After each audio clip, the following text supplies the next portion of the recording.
40岁的年轻的工程师来讲，他超慢跑再搭配饮食之后呢，糖化血色素呢从12降到6.2，高血压呢从180降到117，他的三高真的就是慢慢的递减，然后3个月呢他就瘦了20公斤，有深蹲、伏地推撑，每天只要锻炼10分钟左右就能预防跌倒。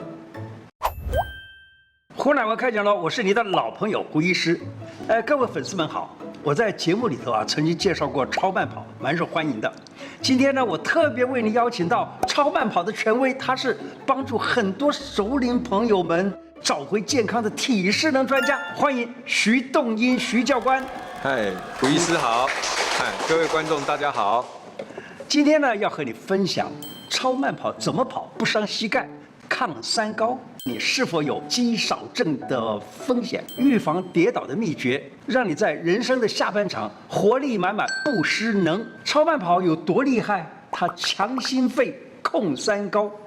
徐教官啊，有粉丝问我他说他年纪大了，血压、血糖都不稳定，开始超慢跑以后呢，竟然的血糖比较稳定。你带的学员里面有多少三高的这样子的案例啊？其实有很多粉丝们跟着做超慢跑之后呢，他的三高确实有降下来的效果，效果很好。是我举一个40岁的年轻的工程师来讲，他超慢跑再搭配饮食之后呢，那他的糖化血色素呢从12降到6.2，那他的高血压呢从180降到117左右，那他的那个血脂呢从230几降到160-170左右，哇，所以他的三高真的就是慢慢的递减，然后3个月呢他就瘦了20公斤。哇，太棒了哈！对，那另外一个是65岁的，他只花2个月，他就是每天追剧超慢跑，然后大概跑2个小时左右，就达到2万步，他2个月就从200降到86，回到33个子的标准值。待会儿徐教官还会跟你分享超慢跑怎么跑才有效，怎么跑才不伤膝盖，一定要看到最后哦。真的，很多医师和营养师也都鼓励糖友从超慢跑开始。而且不用出门哦，你就直接用完餐以后，你就在家，本来要散步的改成超慢跑，它对饭后的血糖稳定效果很好。用餐完多久的时间可以跑呢？你只要休息3-5分钟就可以跑了。3-5分钟就可以。对，为什么呢？因为它也不是很激烈。对，它不是很激烈。最重要的是，当你坐下沙发或躺下来，你就绝对会等下一次了。你不可能马上起来跑，那你就会懒惰嘛。记得徐教官的这种建议你们可以从今天开始就跑一跑。其实超慢跑只是我的课程的小菜一碟我真正的主菜是核心。人要活得健康，其实就是核心肌肉要有力量，就我们身体的重心嘛。你的重心肌肉没有力量，所以你行动就会受限。所以走路变慢。行动力不好，然后开始腰酸背痛、肩颈酸痛，那甚至膝盖不舒服，所以我们必须要透过一些阻力训练、肌力训练，来让我们的肌肉变得有力量、有弹性，人的活动力才会变好。腰酸背痛、爬楼梯吃力2动作检测肌少症，根据您的经验有哪些征兆可以检测自己是不是有了所谓的肌少症的现象？假如说觉得自己从床上要起床，感觉很吃力。另外呢，看到矮凳子不敢坐下来，然后呢，爬楼梯呢用手在爬楼梯，或者坐轿车出不来都要用手去扳脚的，这些都是肌少的现象，已经慢慢开始影响你的生活。对，这一定影响生活。再来，我们可以透过2个动作来检测你的肌力的状况。第一个是等长卷腹，60秒钟。等长卷腹是检测你的肩颈有没有力量。第2个呢是直膝举腿，直膝举腿是检测你的腰腹部的肌肉力量是不是稳定。那我们做的是一个等长卷腹，请各位躺下以后，2脚屈膝，打开月肩宽，脚不要太开。在你的臀部正后方，那你的双手放在大腿上。那卷腹上来的时候呢，手指头跟头跟肩膀慢慢的往膝盖方向抬。这个动作停滞在最高点1分钟。来，我们准备喽。好，慢慢卷腹上来，开始。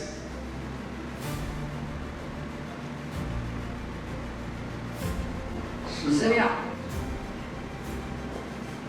好，这时候你要维持正常呼吸20。好，你脚撑不住的人，可以把你的膝盖脚抱起来。30秒。好，记得把你的下巴紧扣，不要往后仰。40秒。10、9、8、7、6、5、4、3、2、1。好，慢慢的回到休息的状态。这个就是等长卷腹。好，这个动作在做的时候呢，脚这块肌肉不好，你的头跟肩膀就会一直往下掉。那你脚说往下掉，就表示这一块肌肉它不能持久。那其实相对的，你的肩颈就会代偿很严重，所以这里不好，肩颈跟着不好。那在做这个动作之前，我会先加一个动作，就是屈膝伸腿。好，那我们现在来做动作示范。我们先做的第一个，躺下来检测屈膝是不是可以小于90度。那我们先将手压在地板，两脚屈膝并腿，腾空，把脚尽量缩进肚子，让你的脚产生角度是小于90度。好，这样是小于90度，这样是概约90度。好，你假如说可以缩进肚子，小于90度的时候呢，这表示你的髋关节是还好的。那我们在做直膝举腿的时候，我们再来检查你的髋关节是不是可以举到小于90度。好，请各位双手压在地板上，两脚膝盖伸直并拢。那我们这个动作做一个简单检测，我们做3下就好。好，来准备咯。好，吸气慢慢缩上来，吐气慢慢下来，1，吸气上来，吐气慢慢下来，2，吸气上来，吐气慢慢下来，3。那很多观众刚开始的时候会出现什么状况呢？他屈膝是很容易做到小于90度，但是直膝的时候，他可能因为这一块肌肉没有力量，他会出现这样子，举到这里就卡住了，那就表示这一块肌肉没有力量，你的背就是纤维化。好，这个就是一个髋关节退化所引起的。那假如说你不赶快练这一块肌肉的话，你未来会一直使用大腿走路，大腿走路爬楼梯，最后你的膝盖就开始痛。所以你要改善这个，请你慢慢练，先做屈膝，再做直膝，效果就很好。年长族最怕跌倒，高 CP 值的运动增肌，并且防跌倒。年长的朋友最怕的不是生病，是突然跌倒，尤其是在浴室啊、厨房啊那种又湿又滑的地板，不小心重心不稳就啪一声摔下去，四脚朝天，骨折住院就很麻烦了。是啊，徐教官，这样子哈。这种突然的没力的状况，我们要怎么样呢，才能保护自己不受伤？最重要的关键还是要锻炼核心肌群。核心肌群呢，它是一个安全气囊。当你在危机发生的时候，它可以启动你的核心，稳定重心嘛。然后这时候可以降低伤害的风险。哦，是哈。我会给各位介绍3个高 CP 值的肌力训练，有深蹲、伏地推撑，还有棒式。每天只要锻炼10分钟左右，把你的核心肌肉呢，练起来以后就能预防跌倒。好，我们现在要给各位介绍的是深蹲。深蹲有一个很重要的技巧要领，就是你的重心要落在脚后跟。那重心在脚后跟，膝盖就不会有过前的问题。那请各位跟着我做哈，脚打开约肩宽或略宽，柔软度差一点的建议宽一点，好，比肩膀宽一点。好，那重心在脚后跟，那先启动你的髋关节往后推，好，让你的臀大肌拉到最长，然后重心在脚后跟，脚趾头翘起来。好，吸气慢慢下蹲，手肘放膝盖，抬头挺胸。好，吐气慢慢站立起来，1，吸气下蹲。吐气慢慢站立起来，2，吸气下蹲，吐气慢慢站立起来，3，吸气下蹲，吐气慢慢站立起来，4，吸气下蹲，吐气慢慢站立起来，5。我会建议所有的观众呢，每周做2到3天就够了，好，就是间隔1、2天做，好，就是一个礼拜做2到3次，一次做2到3组。那这个深蹲，一个动作可以动员刺激人体70%左右的肌肉，它的 CP 值很高。好，现在给各位介绍第2个高 CP 值的动作是伏地推撑，它训练我们的上半身肌肉。那它是透过手掌推撑带动你的肩关节来训练你的胸大肌跟肩胛骨肌肉。肘关节动的时候，让你的二头、三头肌肉产生等张收缩；手腕关节让你的老腕前侧、后侧。所以你一这样趴下来，把身体推起来，就把你上半身肌肉建制好。那我会介绍入门版、初阶版，中阶版，然后标准版，我们做4个动作。那因为时间的关系，我每一个动作做2下就好。那你就去做这个动作，万一你做不到其他3个动作，你就先做最入门初阶的，做10下，每一组做10下，然后一次做2组左右，你的效果就会慢慢练起来。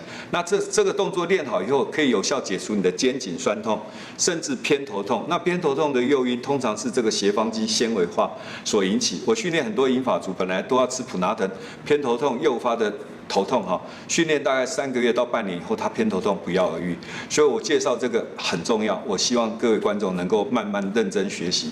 好，第一个我们先做的是跪膝轴撑。那怎么做呢？它有一点像棒式。好，请各位先趴下来。趴下来最重要的是你的肩关节要趴下来，你最好用你的下巴去碰到瑜伽垫。然后这时候肩关节尽量越接近地板越好。然后这时候我们是跪膝轴撑嘛，所以我们膝盖跪着。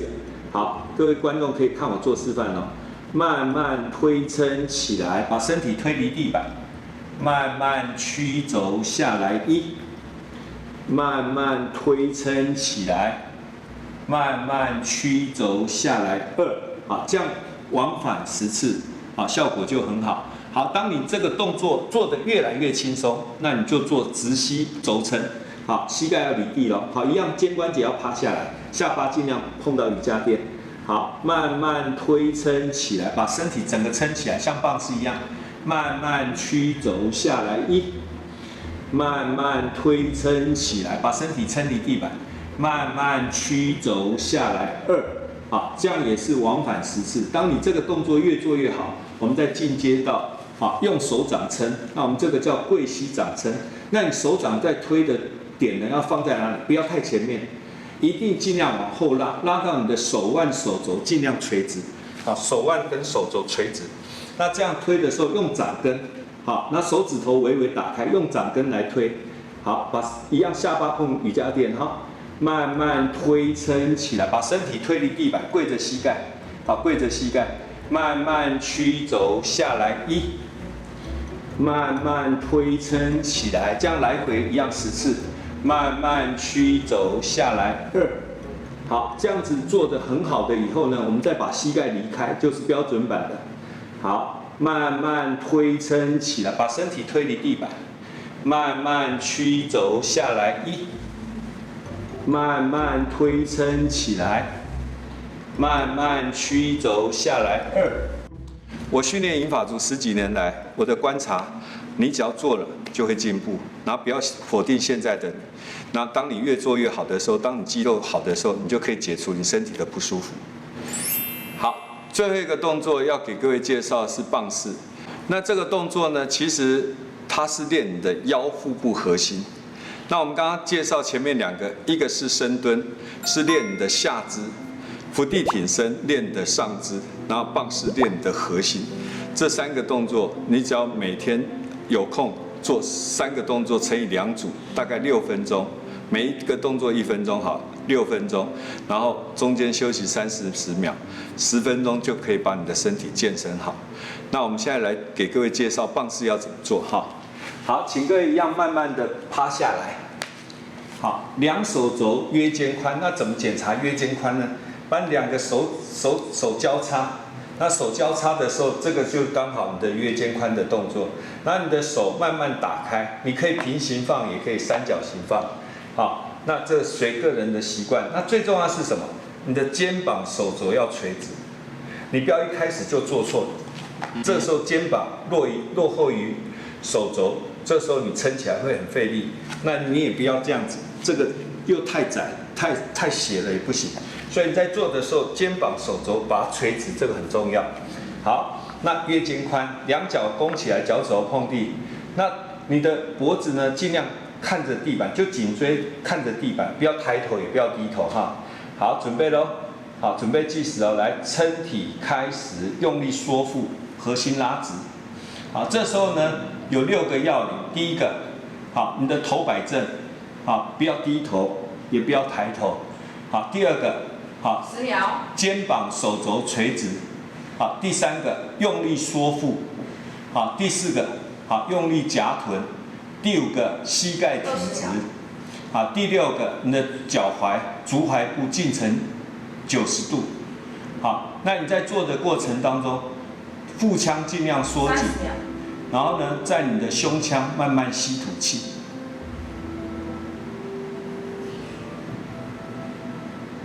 40秒。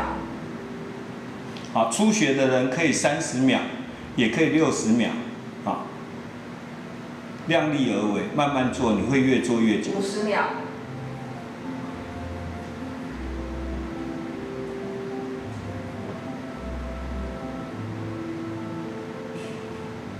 60秒到哦。好，这个就是棒式。台湾不健康余命7.78年，这样做避免失能卧床。根据2023年的统计，台湾人的不健康余命有7.78年，代表什么呢？代表着人生的最后有差不多8年的时间是卧床失能，需要他人照顾的这种状况下度过的。别等到你倒下了才后悔哦。我们如果把身体顾好，不卧床，更不要连累孩子，好不好？我常说哈，宁可在瑜伽垫多流汗，少躺在病床上流眼泪。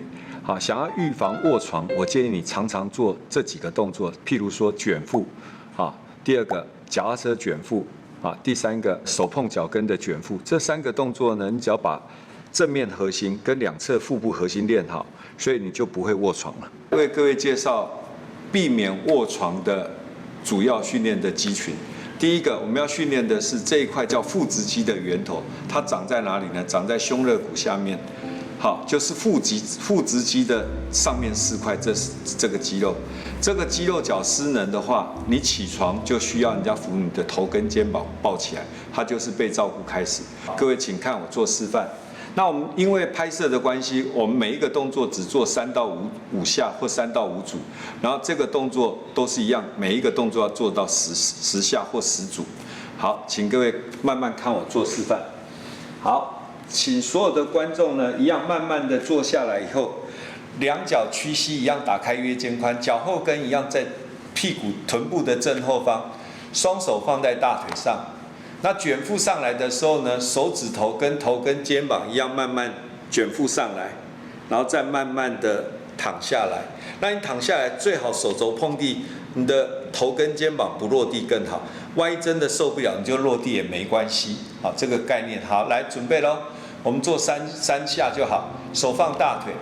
好，来准备好了，预备开始，1、2、3，好，上来吐气，3、2、1。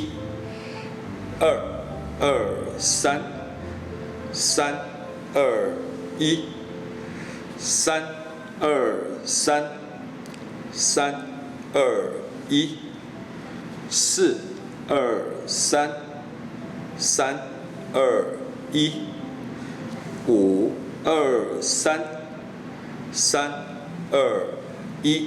好，这个就是卷腹，训练这一块腹直肌的源头，这个肌肉。熟龄族运动注意事项。熟龄族的族群哈，他们在运动的时候容易犯哪些错误？怎么样来避免受伤？其实我认为熟龄族呢，因为肌肉太少去训练它，然后他会很紧张。那紧张我们用力的时候就容易憋气，那憋气会造成什么？头晕，会缺氧嘛。那这时候就容易受伤。所以我们记得我们在训练肌力训练的时候要注意到呼吸。好。透过呼吸节奏，让我们的肌肉尽量放松，而达到训练的效果。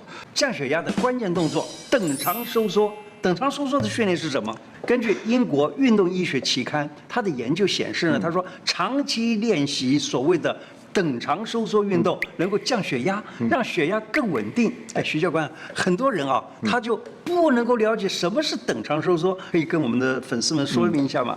其实我们肌肉训练有2种模式，一个让肌肉产生等张收缩，第2种是等长收缩。等张收缩可能让我们的肌肉保持一个弹性跟柔韧度，等长收缩是让你的肌肉耐受度变好。那老人家呢，其实等长缩缩更为重要，因为你的肌肉耐受度不好，就容易发生意外，就突然之间无力感就跌倒了。所以你的肌肉耐受度越好，它对老人家来讲越好。我这样解释好了，像我们徒手在做的伏地挺身，趴下来推起来，趴下来推起来，这反复距离是一样，叫等张缩缩。那我们经常听到的棒式有没有？撑在地板上，肌肉长度不变，然后读秒的。用读秒撑在那里叫等长缩缩。超慢跑怎么跑才对？膝盖受伤也能跑吗？我们在超慢跑的时候呢，什么样的动作才是最好的？那我现在给所有的观众介绍4个技巧跟4个口诀。那最重要有4个技巧。第一个技巧呢，脚掌先着地，在脚后跟轻碰地板。各位观众可以看到我的脚掌，先落地，脚后跟轻碰地板。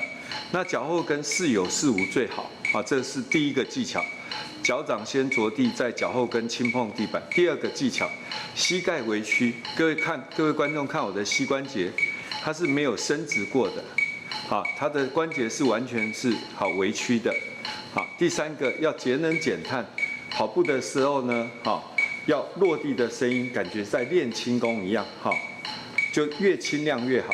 那第4个呢，要达到节能减碳最好的方法就是小步伐高步频，1分钟180步，你就跟上这个节拍，放轻松的律动。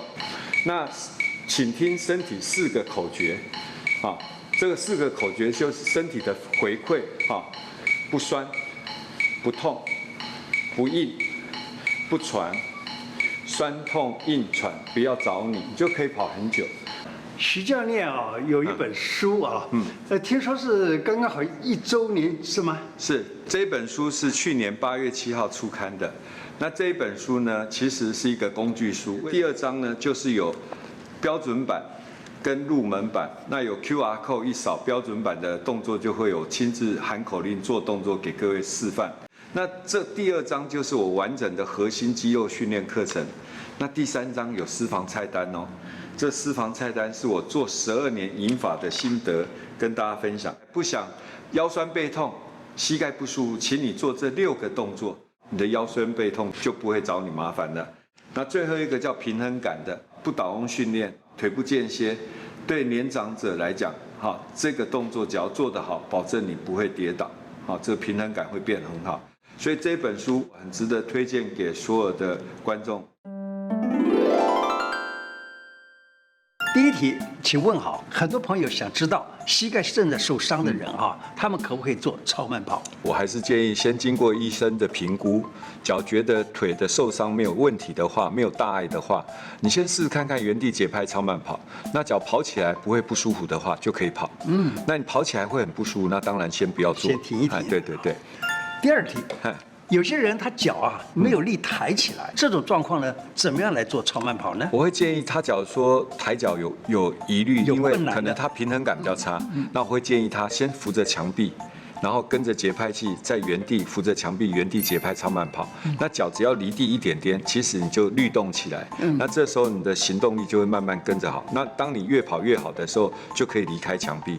像我有一个中风的朋友，他大概60几岁，他扶着墙壁跑1分多钟而已，就很喘很累。但是我鼓励他不要放弃，就经过3个月以后，他竟然可以跑1个小时。哇，这么好！对。第3题请问超慢跑每天要运动多久才会有明显的效果，又不会累到想放弃呢？其实超慢跑是一种很有效的有氧运动1周我们讲说训练频率来讲，1周5到7天。譬如说你想要减重的，那我的粉丝呢，他每天累加90到120分钟，再搭配饮食，譬如我早中晚各30分钟，是，这样就达到，就1个半钟头了。对你可以10分钟累加也没问题。就是你去累加你每天的跑量，达到90到120分钟，对减重、减脂很有帮助。搭配饮食。那假如说你要降3高的话，你大概跑15到30分钟，3餐饭后，那其实你这样跑15分钟乘以3，是不是45分钟？那你假如说血脂要下来的话，大概就是20-30分钟，那20分钟乘以3也就60分钟。其实你的血脂肪就慢慢稳定下来。对。好，今天很开心徐教官跟我们分享这么多让自己更健康的运动方法。我知道你不想成为孩子的负担。健康是给家人最好的礼物。看完这一集，今天晚上就开始和儿子、女儿、老爸、老妈动起来，好吧？你还想看我邀请哪一位专家来跟我对谈呢？欢迎在留言区告诉我。喜欢这集内容的，记得点击超级感谢，把影片分享给更多的人，让你爱的所有人更健康。